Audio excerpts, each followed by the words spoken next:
Sierra November, looks quite busy out there. Impression start approved, face south.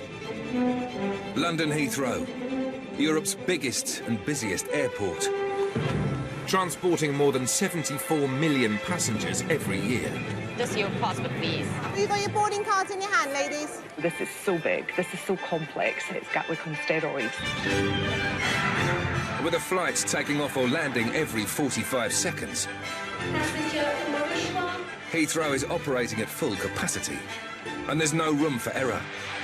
You know, if Heathrow sneezes, the rest of Europe and the world catches a cold. We could have blown something, is that what you're saying? Even the smallest problem can cause chaos. 915 and 919 have been cancelled. Nothing's landing, nothing's taking off. And cost the multi-billion-pound business a fortune in fines and lost revenue. We lost about £3,000 just because of you, sir. This series goes behind the scenes. This is the bit no one sees. To follow the hidden army of staff working against the clock to get thousands of planes away on time. Every second counts. The size of a small city, Heathrow has its own police force. Excuse me, sir. Can I ask you to come with me, please? Paramedics and vets. From the baggage handlers and security officers. Look at that. Ah! You can't take down the aeroplane, no. To the air traffic controllers and pilots. I'm not going to say I'm living the dream, but I am. Everyone has a vital role to play. All good clean through. In keeping Britain's most famous airports flying. It's in the hands of God, really.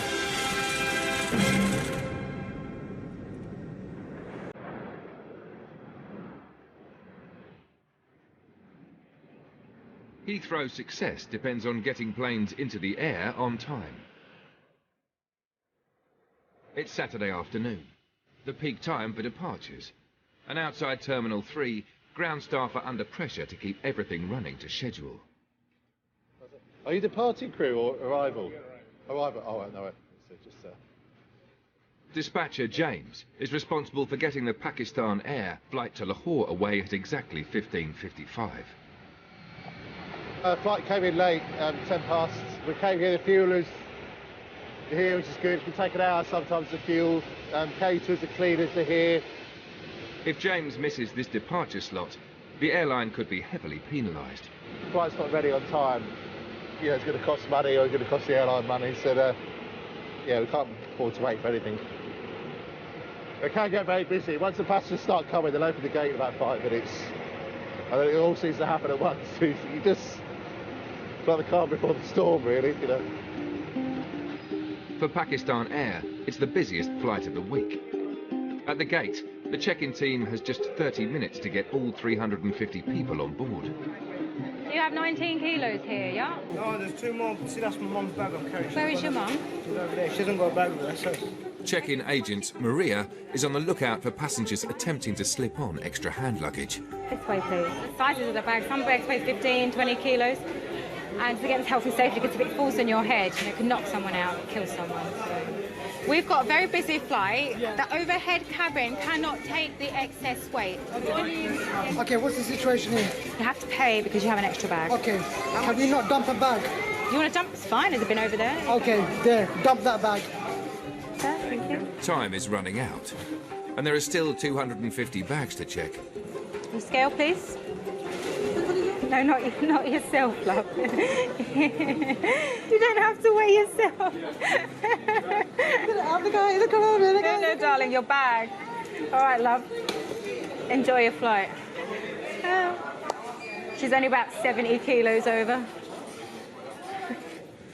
I will give you the discount. Huh? Yeah, I'll give you the discount. Pay for 3 kilos, £30. That's good. All right, £20. Huh? £20.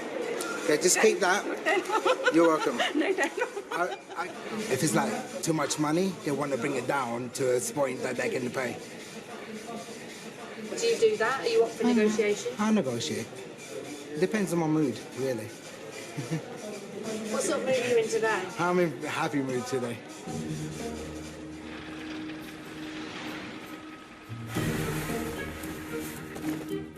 It's not just at the gates where heavy bags can cause delays.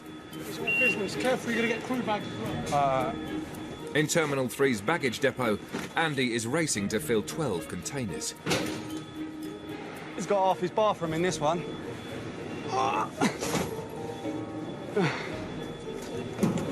Why is it hard work?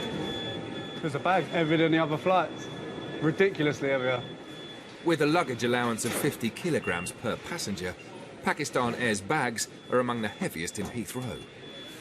You don't think, like, when you're carrying your bag along, you don't think how heavy it's going to be for someone that's just thrown 300 bags in all different bins. Despite the weight of the bags, Andy's got to keep up the pace.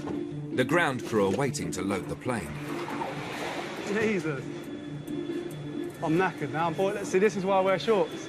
I'm boiling now. I'll be t-shirt, everything coming off in a minute. Ladies and gentlemen, your boarding cars ready for inspection as leaving the lounge and again before boarding the aircraft. Once again, on behalf of Pakistan International Airlines, we'd like to wish you a very pleasant flight. Thank you. What are the passengers now we're missing? 3. Yeah, which ones we're missing, please? 35. A final count reveals 3 checked-in passengers have still not turned up at the gate. Just missing passengers now. We're still loading the aircraft, but there's no problem. We'll be done in about 5 or 10 minutes, but we're just trying to get everybody here, really. Shelly, 3 passengers missing, 3 passengers. The whole team is dispatched to scour the departure lounge for them. How long ago did it come through? Quite a while ago, so they should be somewhere in the departure lounges. I checked where the seating area, and then I got back to duty free again. PIA? PIA, yeah? Straight down, please. Gate 27, we're about to close. Thank you. Thank you. I don't know we are late, madam. Here. This way. Watch it. Watch your foot. Yeah. With the flight now 10 minutes late, and 1 passenger still missing, the airline must make a decision. I really don't know where to look now. Do you need more time? How long do you need? There are already about 300 passengers on board, so we don't want to wait. We have lots of pressure at the end from Heathrow, from our the management, from head office, and we have to send the flight. The order to leave without the passenger has been given, but the flight can't depart with their luggage on board. We've gone past schedule now, so this is costing the it's delaying the flight now. So yeah, time of the essence, really. Yeah, 41 right, 43 right, yeah. Any passengers fails to show to flight, bags have to come off the aircraft. So yeah, it's just basically get them off, get the bags off and closing the flight.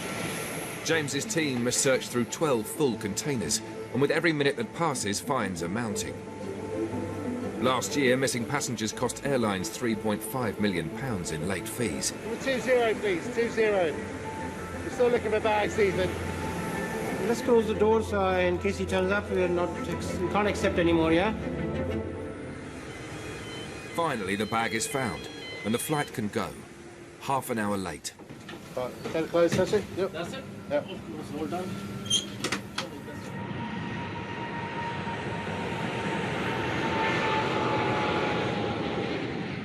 Flight is gone? Yes, sir. What time the flight is? 5 o'clock, isn't it? This flight was 3:55, sir. Not 5 o'clock. It says 14:55 you should go for boarding, which is like nearly 2 hours ago, sir. So, and we've been looking for you everywhere. Where you been here? There is looking for there. Oh, you were looking on sitting somewhere? Yeah, sitting and looking for the nobody. Announcement is there as well. Nothing is. So all 200, nearly 300 passengers made it on time. So I'm sorry. But anyway, because of you, the flight gone like more than half an hour late. It's gone. Just because of you, sir. No, we lost about 3,000, nearly 4,000 pounds because of the delay, sir, you caused. The flight is gone already? Yes, sir. Flight once, yeah, we got your bags off, so. You have to go and change your ticket and everything. They will tell you how much it's going to cost you or whatever, yeah? Okay, bye-bye. See you later, sir. All right, gents. All right, guys, thank you. There's no rest for the Pakistan Air team. In 60 minutes' time, the next flight is due to depart.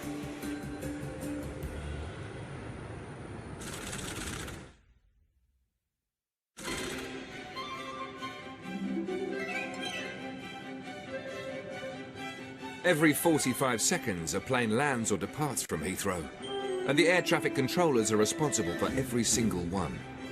Must be when I was here in November. It looks quite busy out there. I reckon about 15 minutes. Iberia 31 Sierra Whiskey, monitor the tower, 118.5.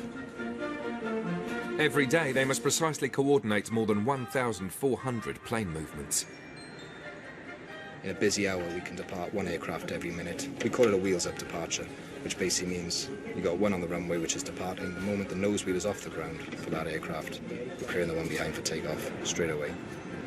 Using only 2 runways, I don't think there's anywhere else that pushes as much traffic as we do. Gavin is starting his shift. Over the next 8 hours, he'll depart over 400 planes.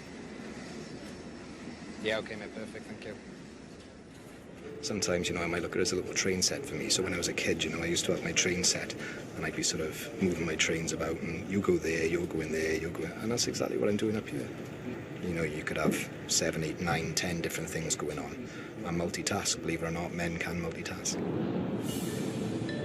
The air traffic controller selection process is one of the toughest job interviews in the world. Less than 1% of applicants pass. It suits some people, it doesn't suit others. An Oxford graduate might not be suited to air traffic control, but myself, coming out of school with 5 GCSEs is. Air France 863 Whiskey, good afternoon, push and starts approved. Because we're working 98% capacity, we've got very little give, very, very little give. So yeah, we only need to have, you know, a small little problem at Heathrow, but the knock-on effect, not just through Heathrow, but throughout Europe, could be massive, and even throughout the rest of the world.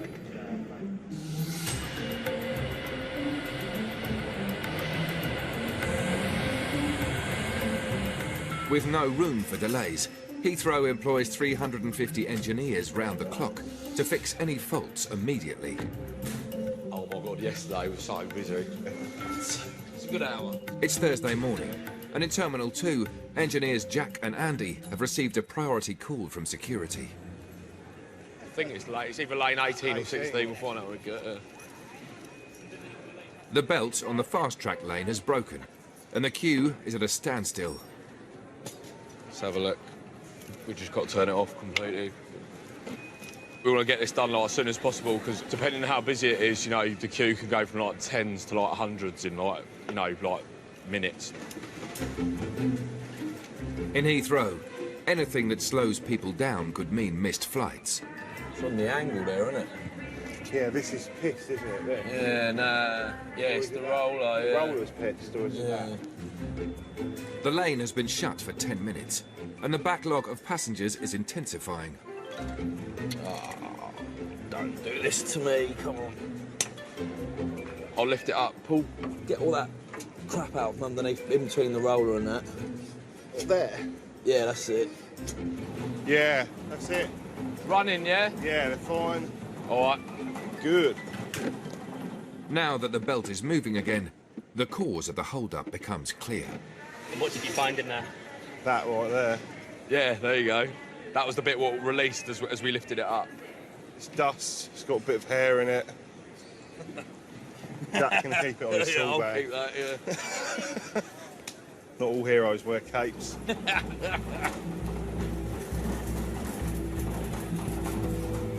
Heathrow is one of Britain's busiest borders. To police it, the airport retains a force of 400 officers. What was the time of arrest, please? It's 11:43, Sarge. And the offence? Attempted GBH, Section 18. Take that. What, is it another GBH? It's just, yeah, serious assault. 2 hours into their shift, PCs Claire and Steve have received an alert that a suspected violent criminal is flying out of the airport. We're going to speak to a male that's on a flight this morning that's been circulated on PNC for a serious assault. So we need to go and have a word with him, identify, see if it's the same person. You say have a word with him, you mean nick him? Yes. And if he is the same person that's wanted, then he will be arrested. They're getting to the gate early, to be in position when their target arrives. Hello, gents. Can I ask you if someone has checked in, please? Oh, yeah, by all means. Yeah. He hasn't checked in yet. Okay. What time does check-in close? 11:20, sorry. 11:20. When he does check in, he presents himself here. You need to tell us, please. Because he will not be flying. Well, he's not got long to check in then. Has he? No. He's got 20 minutes. If they fail to arrest the man before his flight departs, he could be gone for good. If he does know that we're looking for him, he might see us and decide he doesn't want to get this flight after all and turn around and go the other way, which just makes our life a little bit harder. Because then we have to look through the airport for him. I'll just go and find out if check-in's closed. Sorry, is check-in closed? No, it's still open. What time? How long's left? Any time now. I'm just seeing the bloke with the hood looking at us. It's close. It's closed. Oh. Sorry, sir. Can I just ask you what your name is, please? Have you got a passport there? Are you from the States? No, Australia. Australia. I'm not very good with accents. It's all right. We're just looking for someone, and he does look a little bit like you, but he's not you. That's fine. Cool. Awesome. With the gate closing and no sign of the suspect, Claire and Steve are forced to abandon the search. Maybe he's just had a bit of cold feet or something. Damn it. One of them days.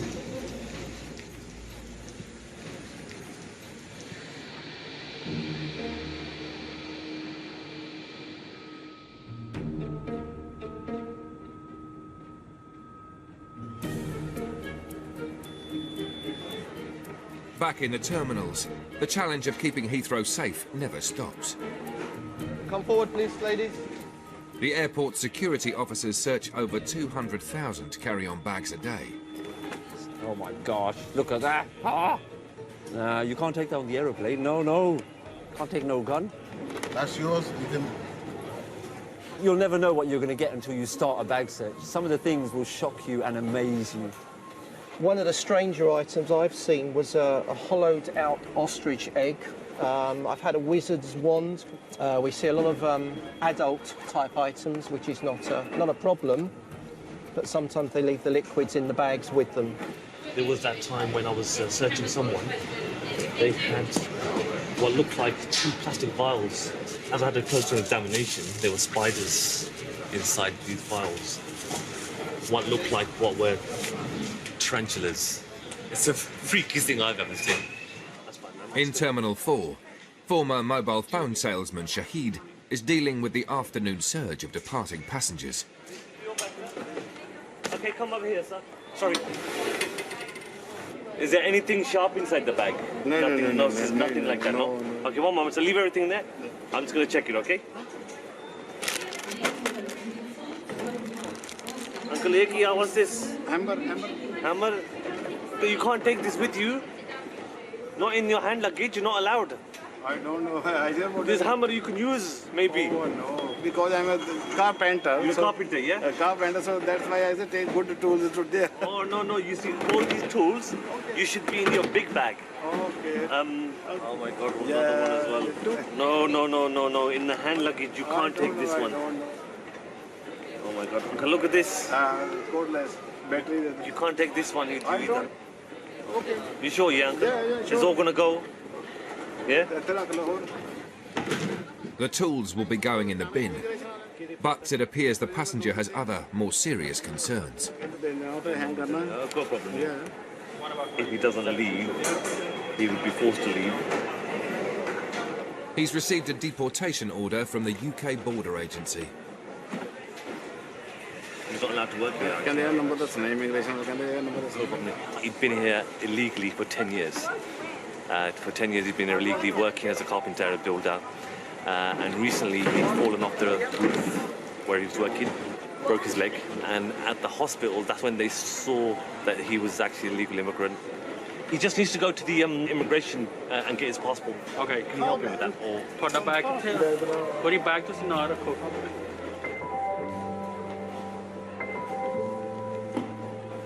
People come here on the pretense that, oh yeah, let's go to England, we'll find work here, you know, we'll make so much money. But I think when you're here, it's another harsh reality when you're finding somewhere to live and you're here illegally and you're trying to pay your bills. But yeah, no, I do feel sorry for him, and you know, wish him the best.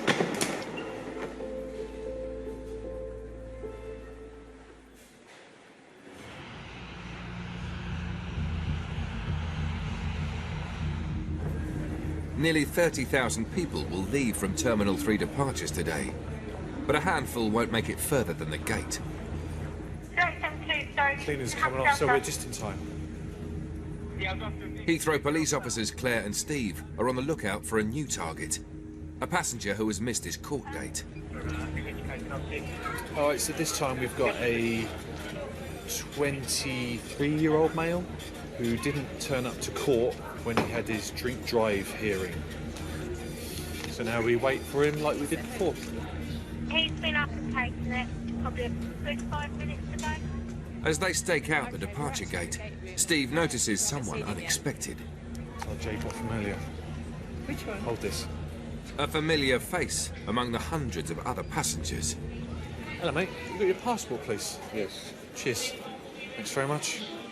The suspect who had eluded them earlier in the day. You're wanted for serious assault, mate. Serious assault for what? Yeah, mate, you're under arrest, okay? You do not have to say anything, but it may harm your defence.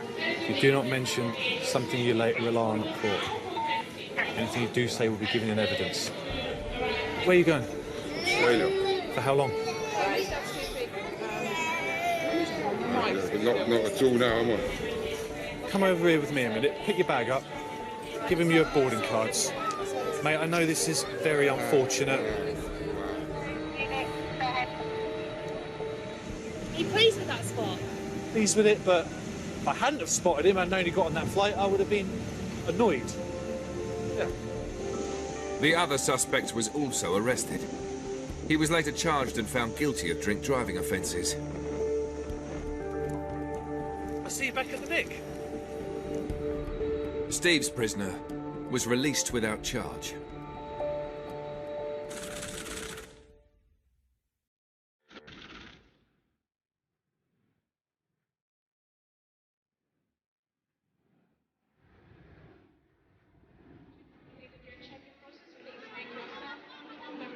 It's the start of the October half-term holidays, one of the busiest periods in Heathrow's year. Go ahead. Do you need a hand? Is there one of you spare? This week, a new manager is taking charge of Terminals 2 and 3.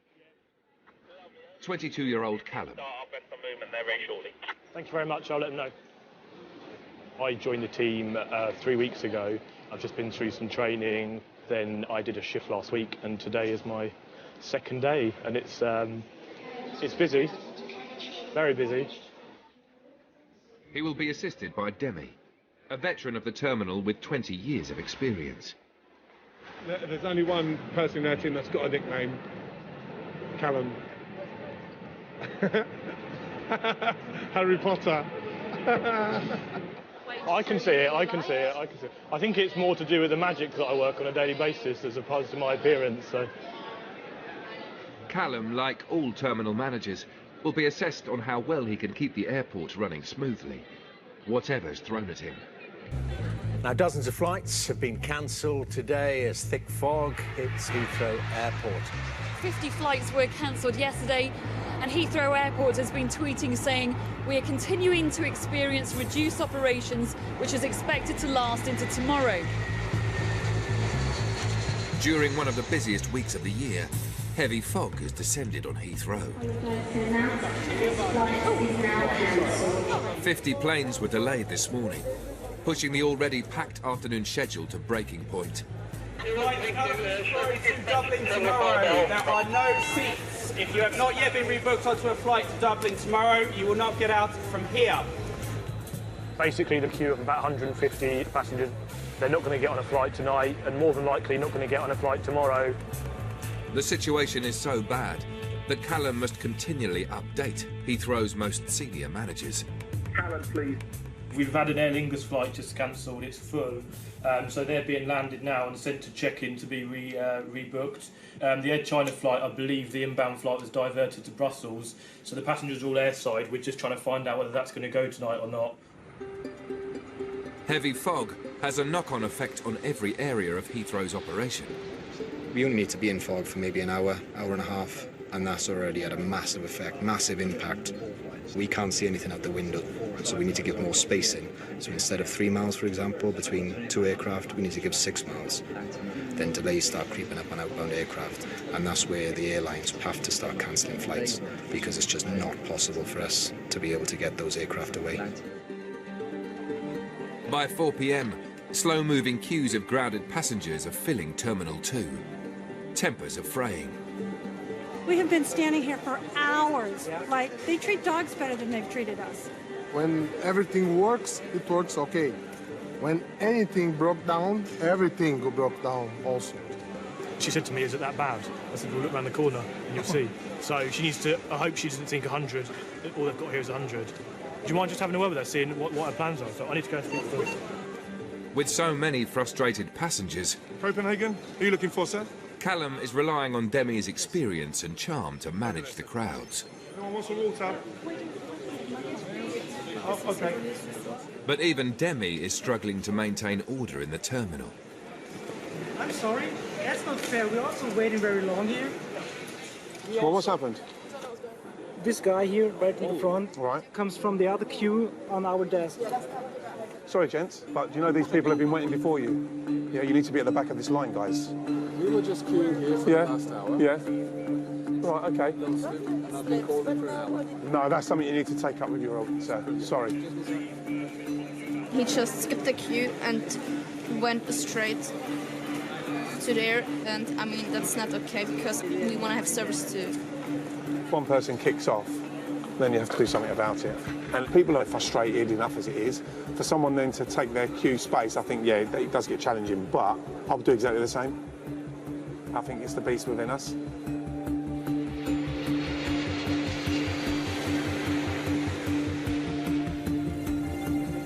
While Callum's team try to keep the peace in the terminal, outside on the airfield, the airside safety team is on heightened alert. We have to make sure that, from air traffic control's perspective, everything on the ground, we can do as much as we can to keep it smooth running, and that anything that is causing a problem, we can get out there and try and resolve it as quickly as possible. With visibility falling to below 50 metres, Chris has been dispatched to patrol the north runway. Phoenix ground. Can you provide a marshal, please? Full stand 411 for Bangladesh. 411 for a marshal, roger. The fog is making even basic manoeuvres, like parking at the stand, impossible for pilots. Yeah, he's probably about 10 metres from the stop bar. Excellent, thanks very much. Lovely, thanks. The stand entry guidance system, which is the box there, it's basically just a guidance system for the aircraft, and it will give it directions on the coming, so it will tell it to turn left onto stand, it will tell it to come forward, if it needs to move left, if it needs to move right. So due to the fog, it doesn't quite recognise the aircraft, so any time that fails, we then take control of the aircraft and marshal it ourselves. With the fog playing havoc with technology, it's down to Chris and the team to manually park every plane. But this takes time. Everything now has just been pushed back, so everything will be going that ever slightly bit later. And obviously a busy airport like Heathrow, where every second counts, it has massive knock-on effects. Aer Lingus have just cancelled. The passengers are coming back here.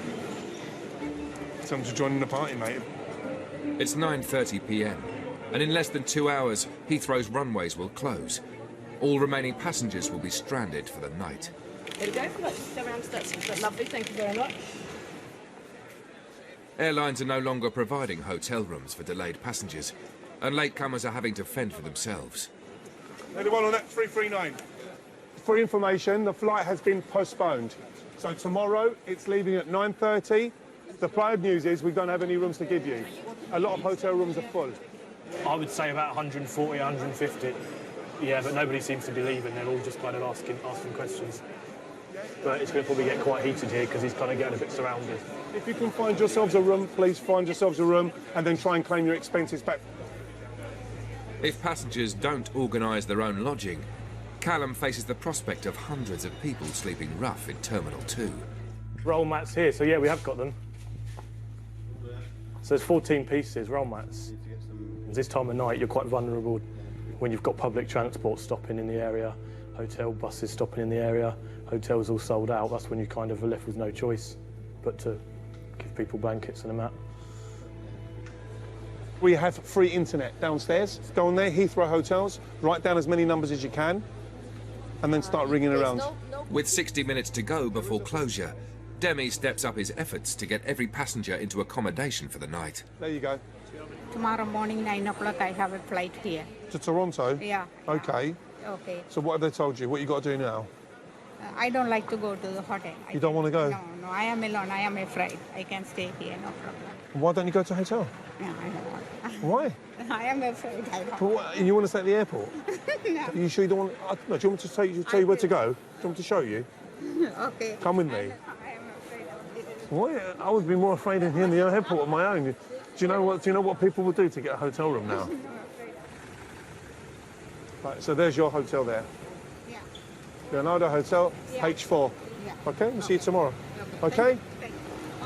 Okay, take care. You can't have that. If that was my mum, I wouldn't want her sleeping at the airport, so I'd appreciate someone taking her down, and she probably appreciates now when she gets in bed, thinking lovely, because she could be up here. And no, I'll get a hotel and come back. Get a hotel. Have a sleep and a drink. Yeah, okay. Thanks very much.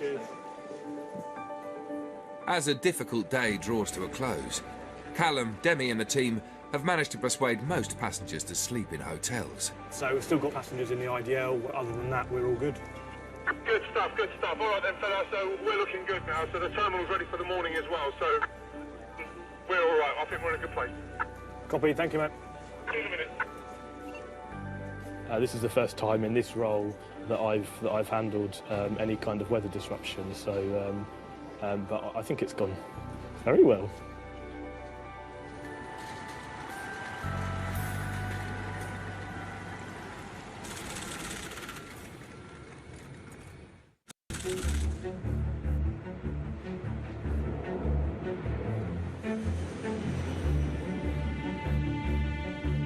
Out on the perimeter road, Heathrow's Animal Reception Centre, or ARC, processes thousands of creatures arriving from around the world. Hello, sweetie pie. From cats and dogs Should we go see your owner? Come on. to lizards, frogs, fish and turtles. Staff are tasked with keeping diseases like rabies at bay.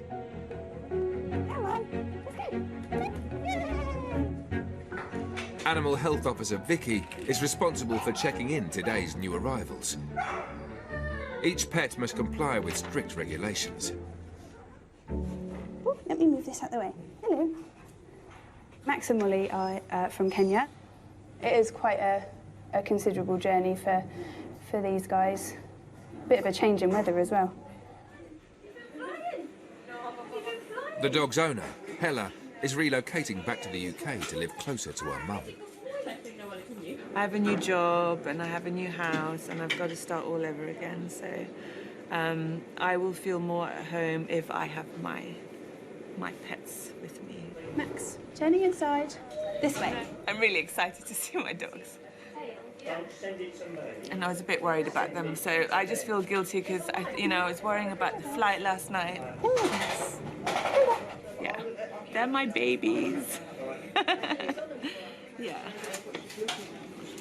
Picking up Molly and Max? Yeah.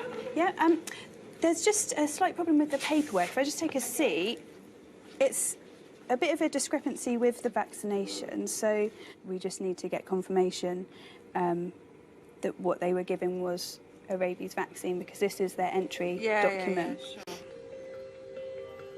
Unless Vicky gets the correct form certifying the dogs are rabies-free, they'll face a lengthy quarantine. 32. So I'll just give this number a call and I'll let you know what they say. Okay. Okay? Yeah, two dogs. No cat. We need the We need the rabies vaccine information. You want me to ring you back? So frustrating. I mean, what if they turn around and say they've got to be in quarantine for 6 months? I think I will probably freak out.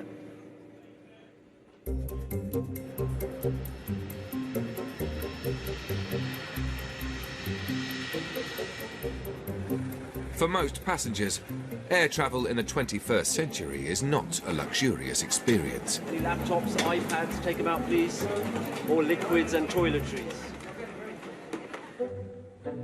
But in some discreet corners of the airport, an exclusive set of travellers are preparing to travel in style. Hello, how are you, sir? Hi, James and Virgie. Okay, welcome back. Thank you. More people fly out of Heathrow sitting in first-class seats than any other airport in the world. So how many boxes of champagne? Oh yeah, 20. Take it. Well, we haven't counted 20. It's 10 a.m. and premium lounge manager Neelam is overseeing today's delivery of champagne. Even at this time in the morning, champagne is still very popular. We can go through between 6 to 8 bottles of champagne first thing in the morning. Because they've paid so much money, their holiday starts as soon as they arrive at the airport. I mean, that's how I feel when I travel. I'm in holiday mode, so I don't think about the time. You know, I want to have a glass of champagne with my breakfast and enjoy.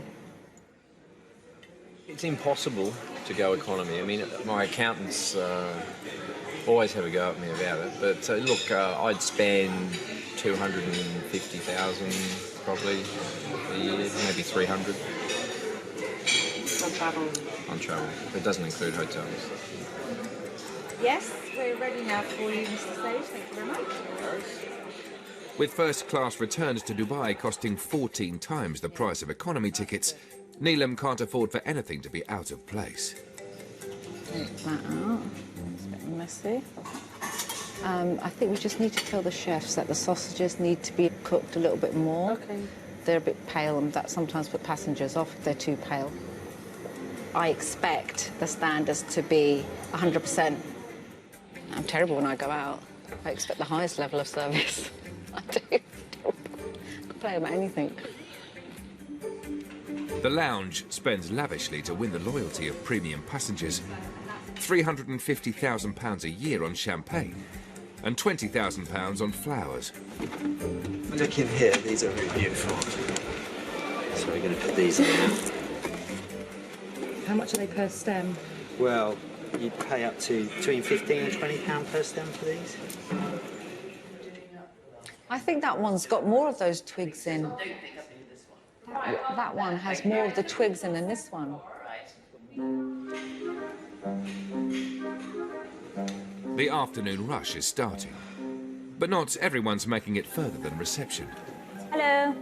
Hi. Thank you so much. Oh, my lovely Mr. Nishan. Yes. I do apologize. You're a silver member. Only gold here in this lounge. Sorry, my lovely. I do apologize. Have a lovely day. Thank you. We get that all the time. We get quite a lot of abuse if we say no. Are you gold or platinum member? No. So this lounge is for business and first class, gold and platinum members. In this Or case, they protest and sit in front of the lounge and won't go. You have access to the British Airways lounge. Can't come in on there. Unfortunately not. Right, okay. Seems a bit daft. Okay, thank you. People work very hard for their money and they want the best. And if they think spending a certain amount of money to travel in first class is what they want to do, then why shouldn't they? We'd all want to travel like this. Of course. But we can't.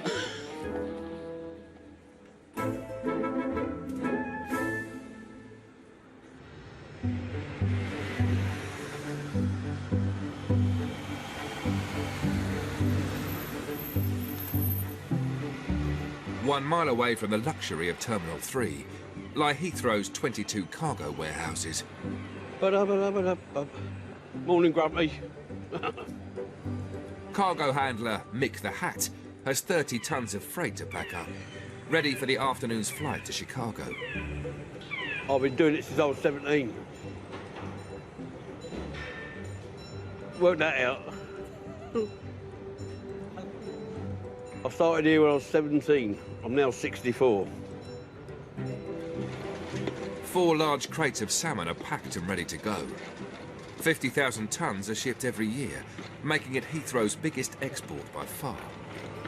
What kind of things have you shipped here? All sorts. Vegetables, flowers, bodies, body parts, loads of wood, anything. It goes through that door. I'll tell you, you'd be surprised what goes through here. If you'd have come yesterday, you'd have seen the rabbits. Today, one item requires Mick's extra special attention. Right, where's the sandwich pallet? The car's here. Do you want to get it down onto bay 3? Yeah. Now we're going to move off to door 3. Come on, this way. Oh, here we go.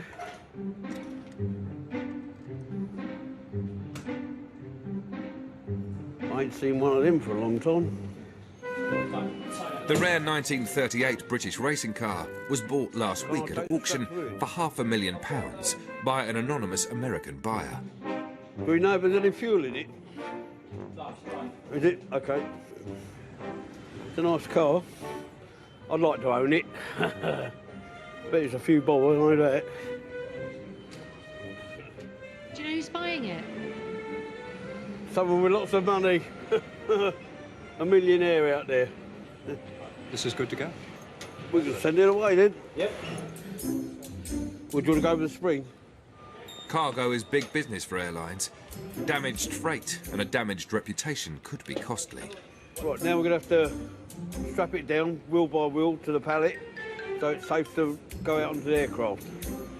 Fortunately, today, they've got an expert handler on the case. Just secured it a little bit better. We'll do the same with the back. This is one of the busiest sheds on the airport. We're always cramming freight in and cramming freight out. But that's what it's all about, getting it on the plane. Don't go on the plane, you don't get paid.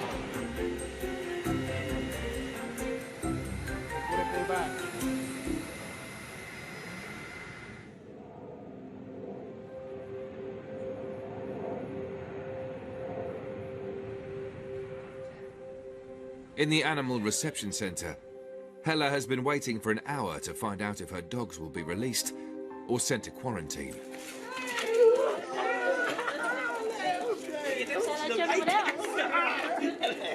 Oh, yes. You've been a good girl.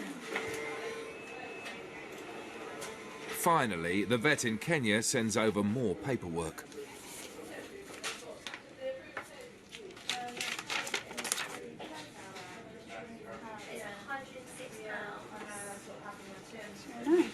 Lovely. Everything matches up. Good news. Hello again. Means home time, huh?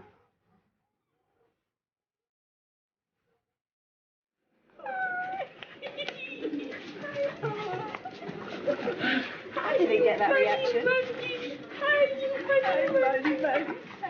Thank you so much for your help. You're welcome. Lovely to meet you. Have a safe journey. Bye-bye. Now I feel like I've got my family back and I can kind of get on with getting into my life here in England.